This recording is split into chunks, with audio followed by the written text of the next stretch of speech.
Mardi le 9 février 2021, Mbokelengi encore toujours for life a négocier mingi mais le quoi yem talaki sanga nzela ya nganga moko na selemba okuna na libulu côté ya Kalunga nazo pesa yembote ndeko na ngai Benjamin Panzu leader ya Kalunga amemaka ngepanga moko boye na bomwana côté ya Kalunga yango moni bote na ngai sala kaka basi bazolanda ngai kaka eza foti na ngai te to linga ngo bongo mboko yo soko lali na kanda olingo linga te to ko sekisa yo oyebi kelelo na ko sekisa no makasi pourquoi parce que na koti na internet na moni ba image ya voisin nga to kangama ne lupango voisin lati bilamba te na tuni kaka fallait na talo bien na talate mais na sepesi miso na tali pe na kumisi nkolo elengi nango yango mboke elengi partenariat confirmé 3 fois avec Direct TV donc désormais biloka Direct TV ya lingala facile na mboka elengi egezo mabanga pourquoi parce que partenariat zo ya makasi naza déjà na partenariat na fondation la Colombe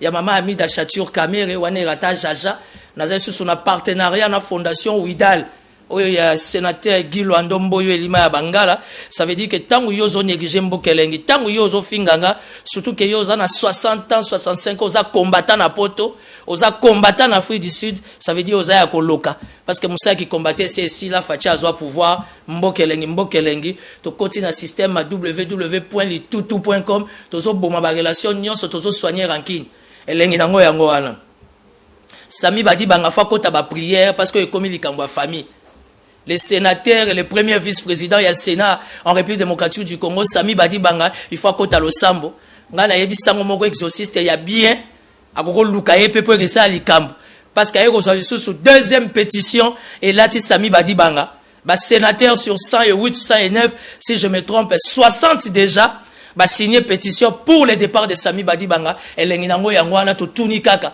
na pire esprit Sami Badi banga kokaki peka ko démissionner de la manière que totika démocratie ça la musa nango enfin que bureau d'âge a organisé élection ya bureau définitif pour l'intérêt ya mboka elengi nango yango aya azaka noko na ngai azaka pe kuza ya mama na ngai honorable Nsingi Pululu nazo lelo mabe honorable Nsingi Pululu keba na 2023 na kochopa nzili kolona selembao ponga imoko pe quelque part ototombe quelque part pe ngunza mvuluzi mais loko na sepeli na ngo e pas honorable Nsingi Pululu a exigé audit a sengi audit pour tous les membres du gouvernement sortant ba membres du gouvernement sortant il faut voler kana audit surtout ya INC tadam na bino eza bienti faut voler kana audit parce que IGF azo sa musa na ye mboke komi elengi to kangi ba ambassade nyonso mutako bimate parce qu'affaire Chebeya ezongi affaire Chebeya ezongi qui a réellement assassiné Chebeya to tuni kaka et ce qui est encore fabuleux et merveilleux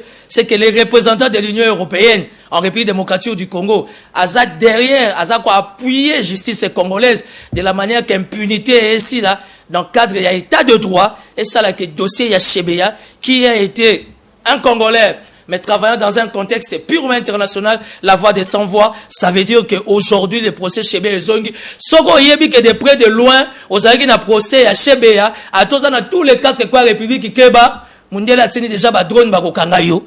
Donc oya yebi que na dossier ya Chebeya Fidel Bazana Zali, yango yo na yebi sango moko ko chayo maboko, o le kana lo sambo po kombo na raison na onkaka boloko.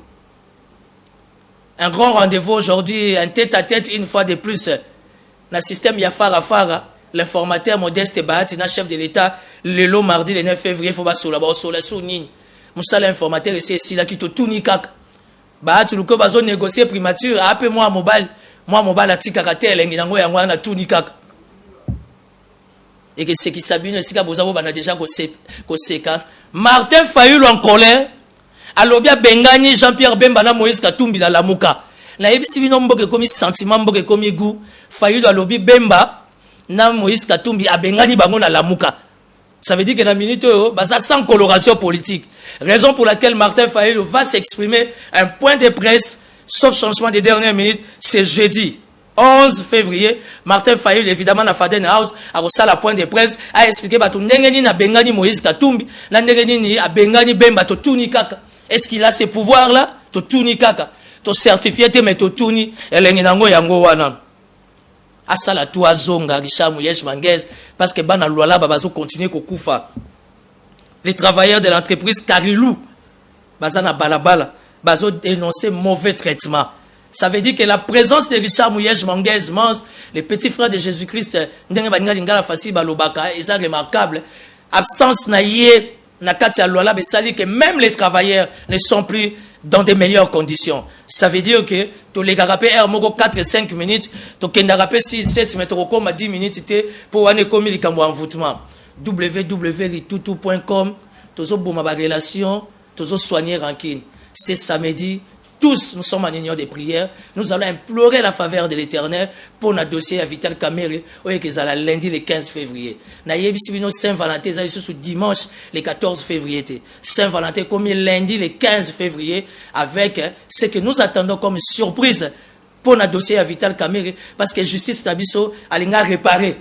Justice Nabiso a redorer l'image Mboka. Raison pour laquelle l'UNC, évidemment avec ses alliés, vous invite à Notre-Dame du Congo à 10h, 11h si je me trompe, pour une messe d'action de grâce, implorer la grâce de l'Éternel, afin que Saint-Valentin, il y a lundi le 15 février, et ça là que Loakaningini ni King a bénéficié de la liberté provisoire à Tunikaka.